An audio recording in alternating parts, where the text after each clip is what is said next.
Hey YouTubers, and welcome back to another Dragon Ball Super discussion. Now before we get started, I want everyone to go down to the description section below, hit that link, and go subscribe to Kevin over at the Golden Scouter. Man, this guy makes some really awesome content, some of the most original stuff this community has ever seen. And I say that a lot, but I definitely mean it. Anyway, with that being said, man, why don't you say hello to everyone listening, and let's get started. Hello everyone, it is I, the Golden Scouter. All right, guys. All right. So I love that intro, by the way. Anyway, guys, we are here to discuss who will be the MVP of Universe 7. You heard it. Anyway, we got a lot of people to walk through, and we're going to start. I mean, obviously, everyone has their opinions, and virtually we don't necessarily know how the Zenos are really kind of ranking everyone. We don't know if it's really by people out or people who did the coolest thing or something, any other thing. What kind of turned the tables or made the Zenos excited, we don't know. But I mean, based on your own kind of calculations, man, just right up front, who do you think it could potentially be? And then I'm going to rebut that, whoever it is, because we have not talked about this, guys. So since you were talking about Zeno, about how he was saying oh, I like this cool thing, so I'll allow it. Maybe Frieza. Maybe in this case, Frieza might do something so awesome that Zeno's just you know what? That was cool. I'm going to allow Frieza to kill that person, and therefore he'll have an ability that nobody else in this tournament can have. I mean, unless if maybe Gohan or someone like that does something unintentionally cool. Because that's what it makes it seem like with at least Zeno, thinking that somebody is the most valuable player. Mm-hmm. But just objectively, I would probably say Gohan, just for reasons that you've gone over in your video, but I want to hear your thoughts. It's really interesting that you say Frieza, and I want to kind of relate what you said to Frieza back to Master Roshi, who, let's be honest, Master Roshi, if the idea is not necessarily people out, but just how much fun Zeno had watching any particular fight, wouldn't it be kind of funny if Master Roshi is the one? Because let's be clear, and you were absolutely right, the Zenos allowed Master Roshi to use the Mafuba, which he needs those little jars, which interestingly enough seems like a weapon. I mean, honestly, it's an outside item that was something used to actually incapacitate a fighter. But because they thought it was cool, they allowed him specifically with that particular technique to use it. And it's interesting that you mentioned Frieza potentially killing someone or something, and they just kind of become of the opinion that, yeah, that's fine. Frieza can do that. Frieza can use that technique even if it kills somebody or something. Or Vegeta or 17 or somebody. But anyone else doing anything because it's not as cool won't be allowed to actually do it. And I like that idea. But with that being said, I don't necessarily think that Gohan is actually going to be the MVP because unlike what we've seen throughout the Tournament of Power, we have Goku, we have 17, we have Vegeta taking out almost everybody. We have 17 allowing himself to get hit 1, 2, 3, 4, just so he can sit there and kind of gauge how strong his opponents are. Those are really awesome things, and Zeno has been freaking out about everything of that throughout this entire tournament. I don't necessarily think, and correct me if I'm wrong, we've seen Gohan do anything of light that's either taking out multiple people at a time or doing something that the Zenos were just absolutely gangbusters for. Yeah, we haven't really seen Gohan take out many people, at least from what I remember. Okay, so back in the past, Gohan has always had these rage boosts. Everyone knows that, and every single time that Gohan has done those rage boosts, people around him have been like, holy shit, this kid is freaking strong. Frieza, Vegeta, Piccolo, they've all been pretty freaked out whenever Gohan has these rage boosts. So I think that if Gohan were to have a classic rage moment, I think that could potentially be a moment that Zeno would be like, whoa, these guys are the coolest, or Gohan's the coolest.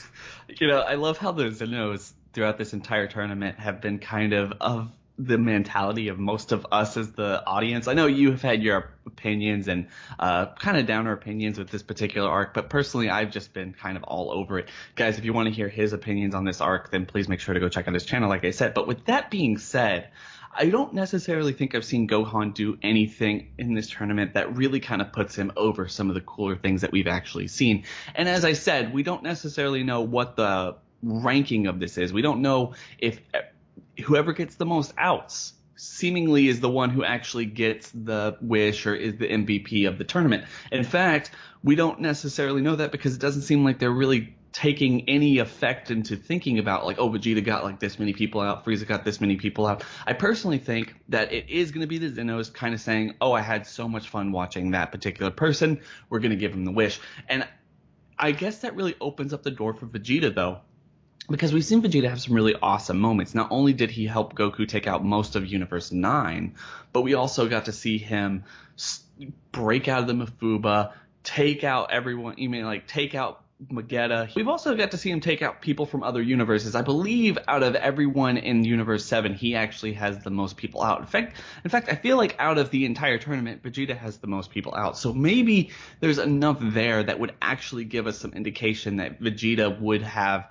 I guess, entertained the Zenos enough to actually give them some spotlight.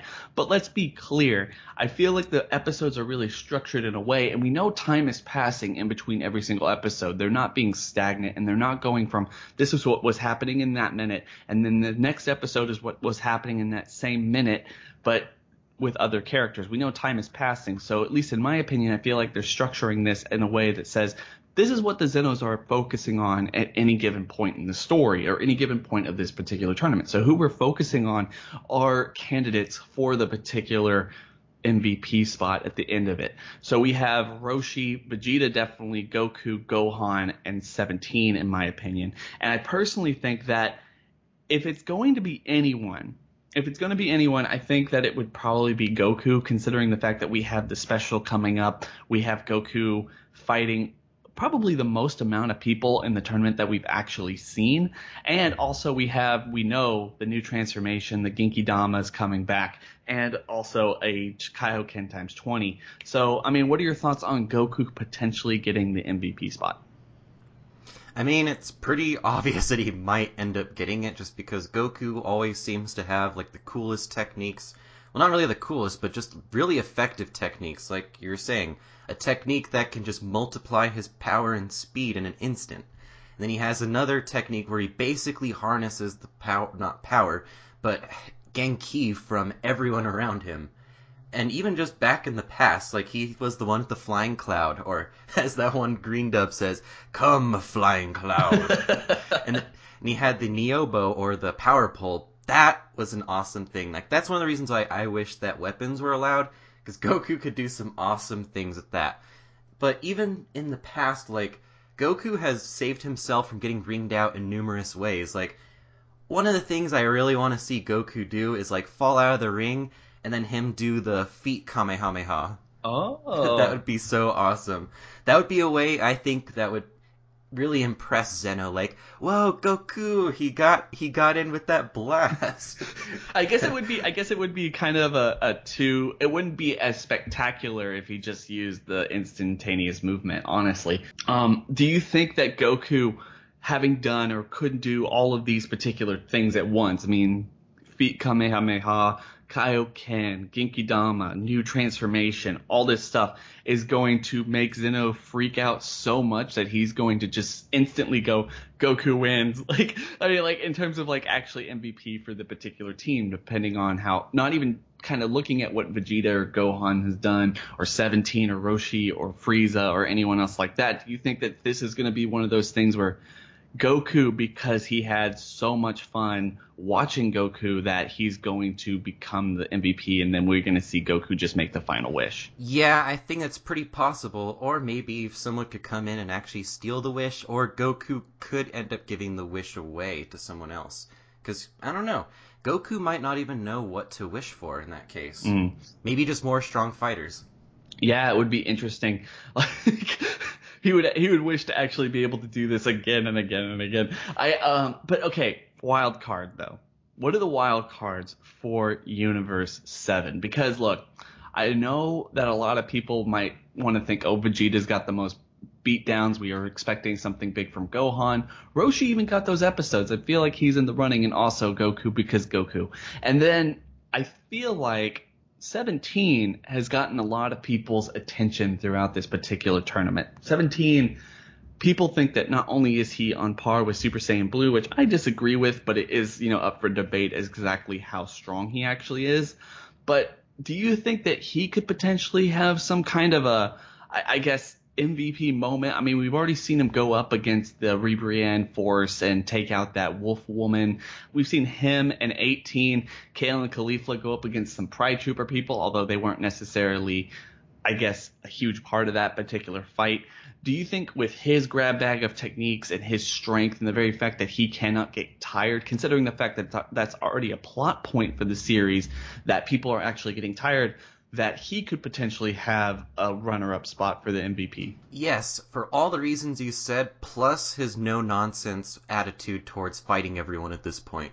Because he doesn't fool around. Like, he didn't even want the magical girls to transform. So I think that with 17 just not holding back, and just with his arsenal of techniques and basically unlimited ki blasts, I don't even know if you can call it that, because, I mean, he's a artificial human, but just his blasts, like the fact he has an infinite amount, and just like the way like his shield just seems to be like his signature move now, I think that he could possibly do some pretty impressive stuff.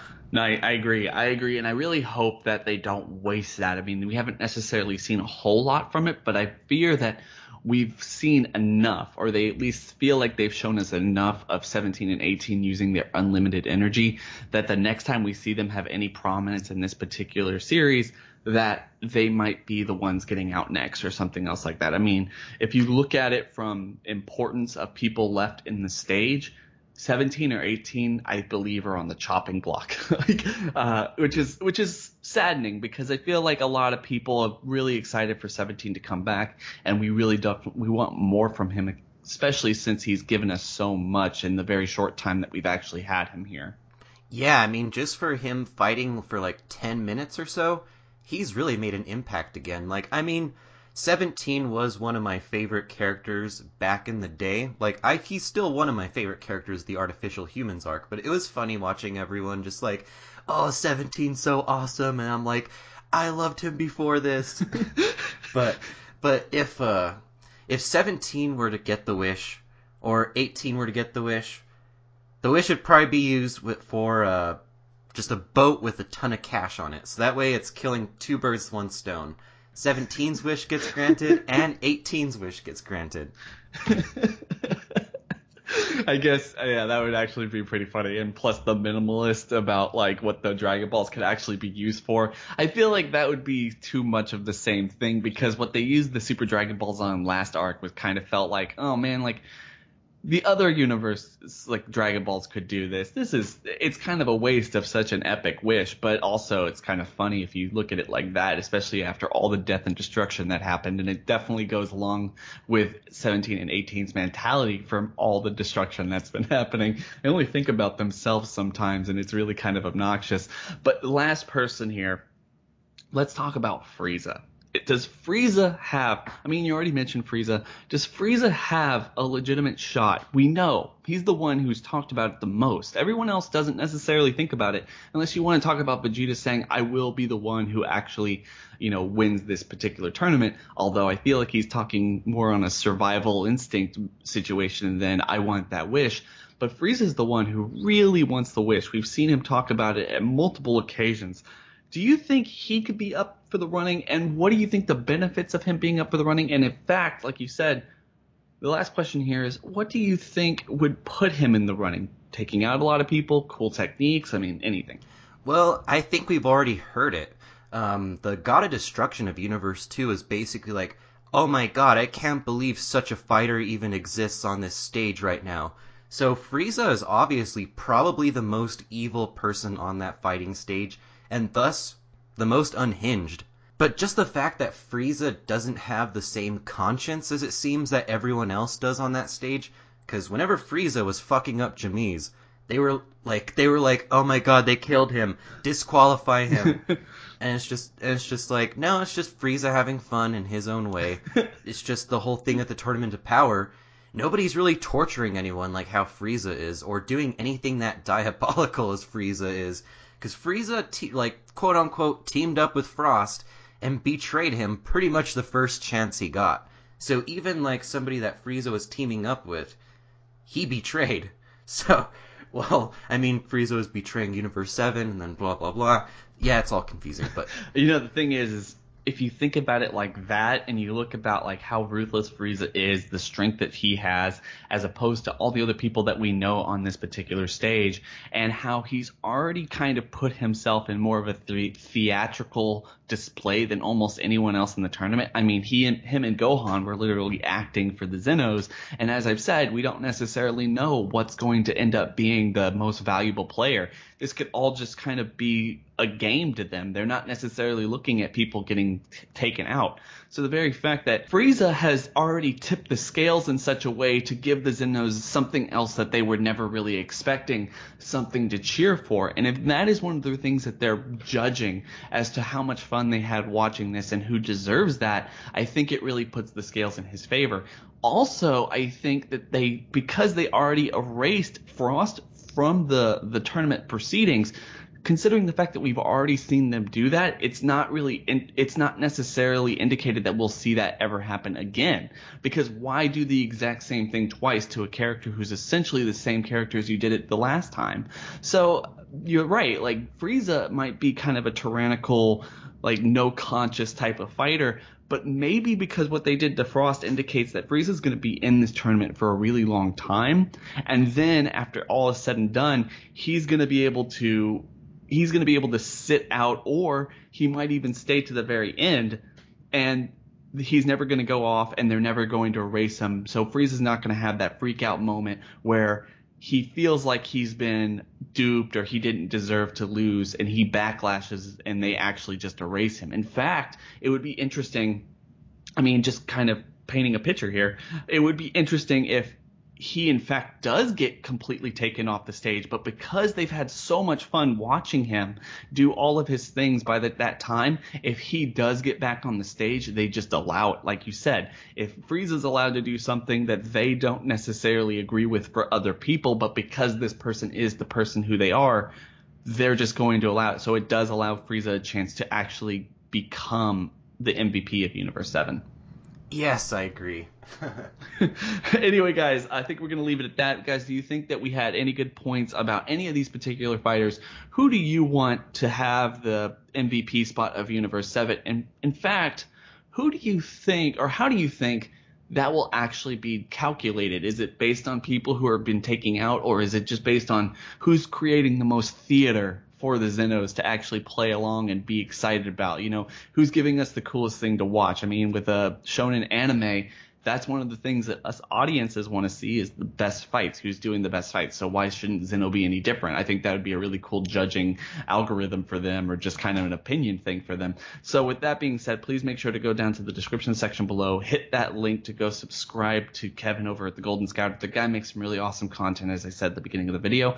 Don't forget to like, comment, subscribe to this channel. Don't forget to hit the bell over by the subscriber button to notify you every single time I upload. But with that being said, guys, we hope everyone has a good day. It's been real.